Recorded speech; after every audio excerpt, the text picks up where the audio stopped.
Maayong adlaw. Welcome to Lungsodaan Elementary School, Modular Distance Learning.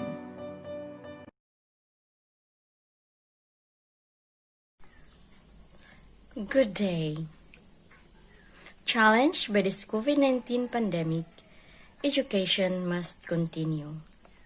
Lungsodaan Elementary School, Lungsodaan, Kandihay, Bohol, implements modular distance learning delivery modality.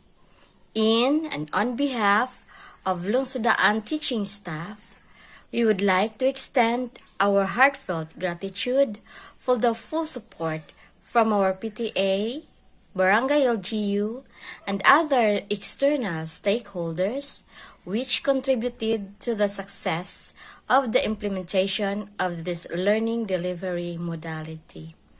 We are looking forward for a safe and fruitful school year 2020-2021. Keep safe and God bless us all. Ako may nitong tagdimbaya sa mga ginikanan, guardians, mga tinanaan, ug labaw sa tanan sa itong mga maalamon, maabtikon o maabi-abihon nga mga magtutudlo dinhi sa Lungsodaan Elementary School, pinangluhan sa itong school principal, Mrs. Annabel Olivar. Samtang napadayon ang atong pakigbatok sa COVID-19 pandemic, ang atong Presidente Duterte naglusad nga sudnon nga balaudnon uban sa Departamento sa Edukasyon pagdili sa face-to-face nga klase sa tumo ug tuyo nga malikay nga atong mga kabataan ug mga magtutudlo uban sa mga ginikanan nga matakbuyan sa padayong pagkuyanap sa makalalisa nga sakit nga mao ang coronavirus.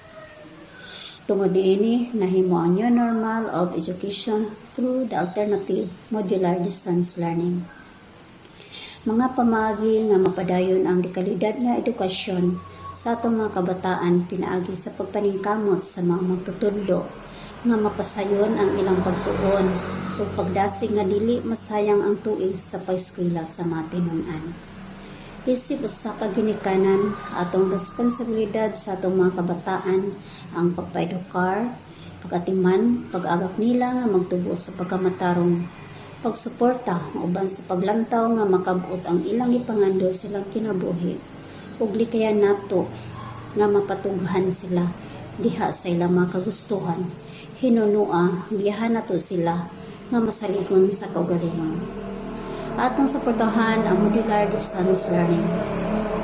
Mga kabataan, ang hinumduman nga ang kaibalo kaalam nga inyo na angkon diha sa inyong pagpaningkamot sa pagtuon, dili mahimong mapasaw o makawat sa uban.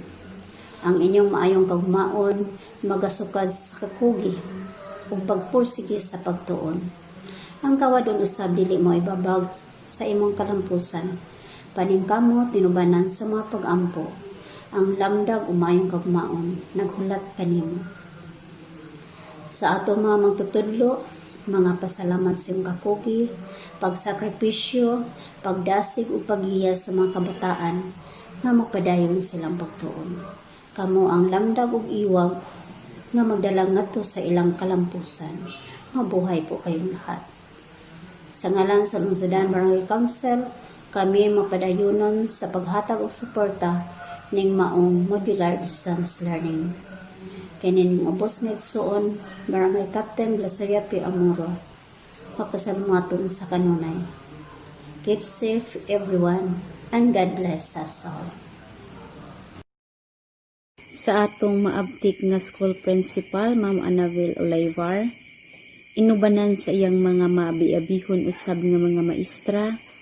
And to all the viewers for today, maayong adlaw kanatong tanan. As part of the new normal, ania kita karon to listen on how we can help our children to learn using the new learning modalities. Manghinaot ko that we parents are also willing to extend an open arms to teach our children in a way nga makalearn sila even without face-to-face learning.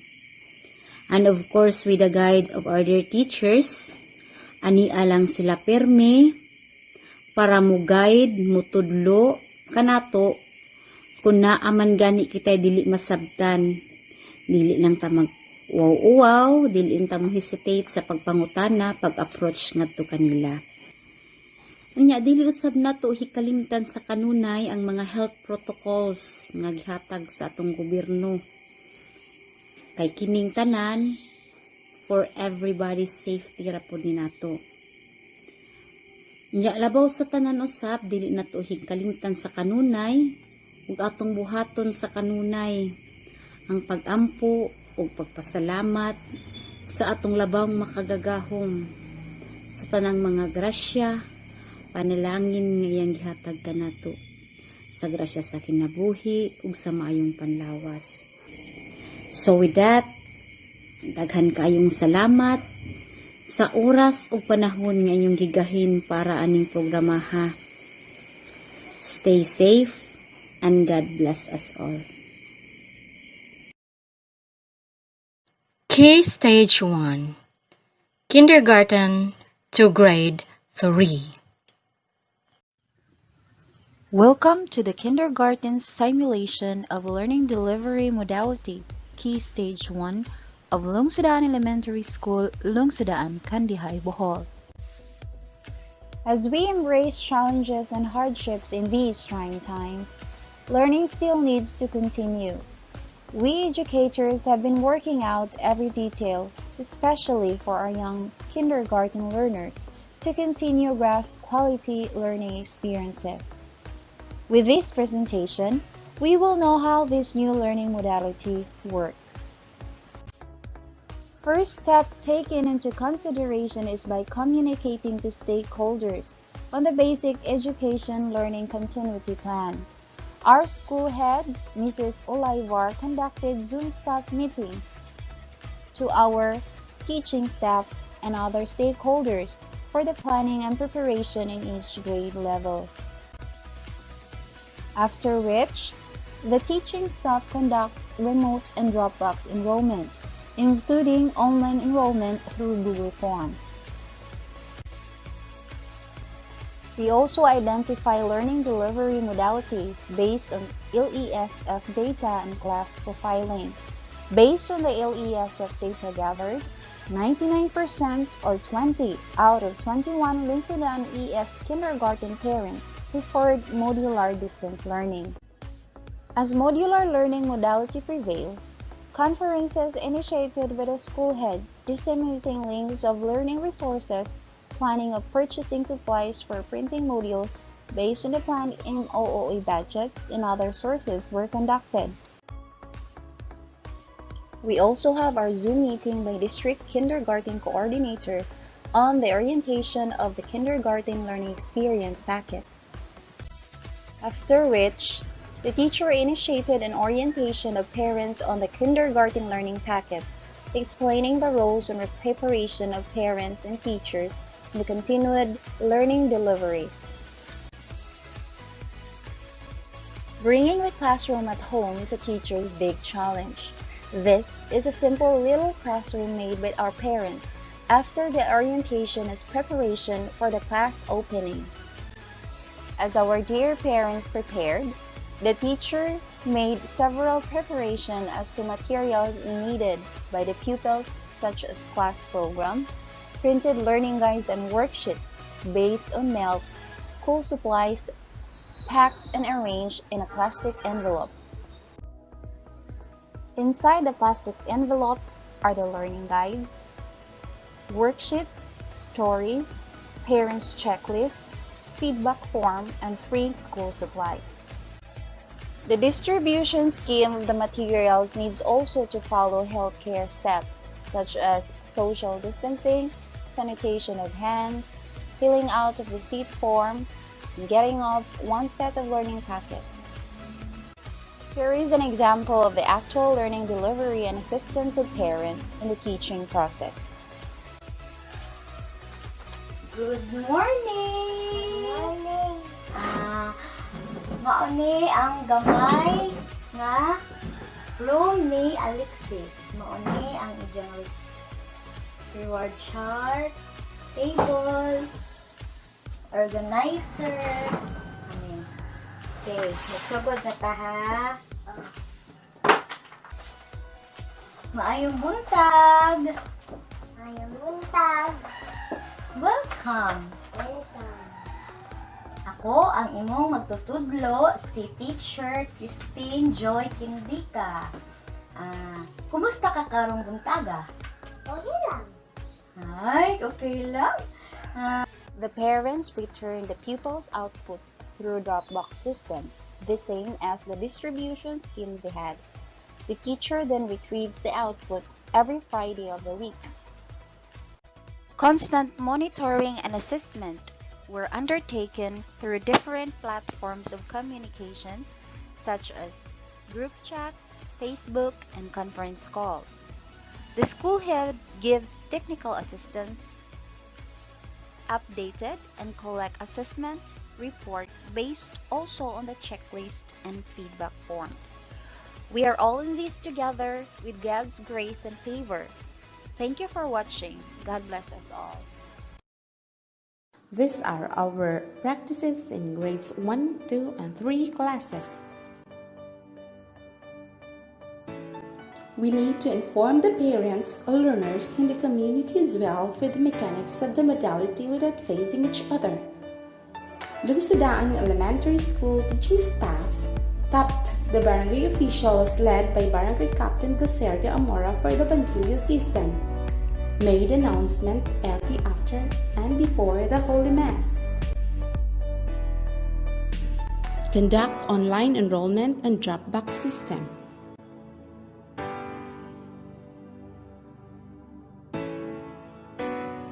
identify learning delivery modalities based on LESF data. Based on the LESF data, most of the learners are out of 173 learners of LES, 74% or 128 preferred modular distance learning. Data profiling by class. The learners were grouped by their grade level. We also created message group where parents can access all the information needed regarding the activity sheets given. Conduct inventory of learning resources based on the preferred learning modality. Downloading of most essential learning competencies or MILC. We downloaded most essential learning competencies. Based on the LECF data, learners preferred modular distance learning, so we downloaded learning activity sheets and modules in order to obtain learner educational needs. Planning conference for the implementation of the modalities. Zoom meeting conducted for the preparation of the opening of classes. Preparation of materials based on the prepared modalities, like digital videos, printed modules, the teacher's weekly plan. Packing of materials. For the safety of the learners as well as of the parents, activity sheets and modules were placed inside the envelopes with names of each learner note. In the distribution of learning activity sheets and modules, we placed them in our designated drop boxes, and parents will get it every Friday. At home, parents act as facilitator of learning. As parents get their lesson modules for the week, that is also the time that teachers retrieve learners' output. In order to assess the learner's development, teachers checked the last and identify the least mastered skills. Coming together is a beginning. Staying together is progress. And working together is success. By Henry Ford. Thank you very much. Keep safe and God bless us all.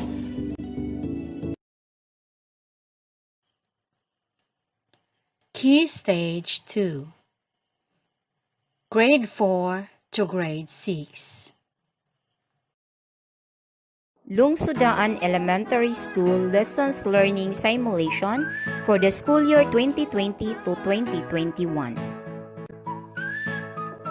The entire world are threatened with the pandemic that the education of our children are much affected. It cropped to our minds on how we educate our children back to school for the new normal. The grades 4, 5, and 6 follow guidelines based on the following. Communicate SLCP to stakeholders. As the school developed a school continuity learning plan, we are having a conference with our stakeholders to provide updates on the upcoming opening of classes. Conduct remote and online enrollment. The school offers enrollment through online, text, call, and Dropbox where they can drop the enrollment form. Identify learning delivery modalities based on LESF data. Based on LESF data, Lungsodaan parents prefer modular as learning platform. Data profiling by class. As for profiling, we group learners according to LESF data. Teachers and parents communicate through text, call, and messenger on their group chat. Conduct inventory of learning resources based on preferred learning delivery modalities. Learning resources were based on most essential learning competency. Teachers downloaded and print the learning activity sheets and modules to facilitate child's learning development. Prepare model class schedule program. Teachers prepare the class program as a guide to the everyday learning tasks to be undertaken by the learners and parents. Planning conference for the implementation of the preferred modalities. Lungsodaan teaching staff convene through a Zoom forum to plan and prepare modalities for the coming classes. Preparation of materials based on the preferred modality. Since modular distance learning modality is the preferred platform, Dropboxes were placed in all designated work centers and areas that are accessible to parents, where they can get and return the activity sheets every week. Distribution of materials. Learning activity sheets are enclosed in an envelope labeled with the name of the pupils to avoid duplication in getting the said materials. And these learning materials were distributed through the designated Dropbox where parents can get it every Friday. Actual activities at home. Parents act as a facilitators of learning to their children during this time of pandemic. Retrievals of learners' output. Teachers retrieve the learner's output after the time allocated in answering the said activity for the week. Assessment of learner's output.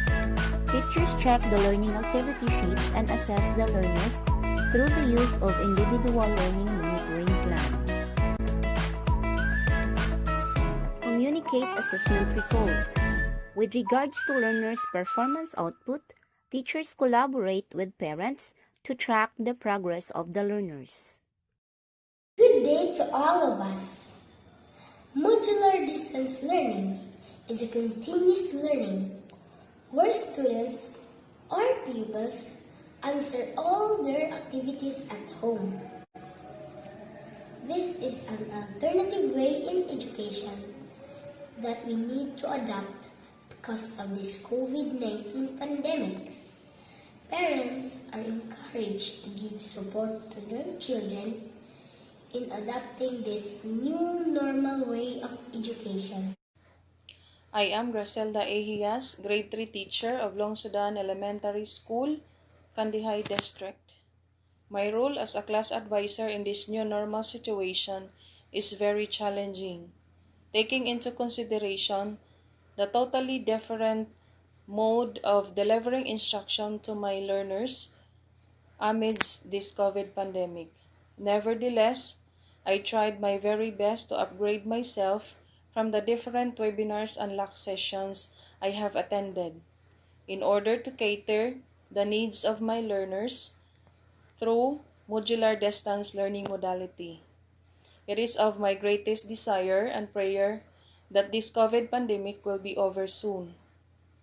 Together with the parents, stakeholders, through technical assistance of our school head, Mrs. Annabel A. Olivar, I believe that school year 2020-2021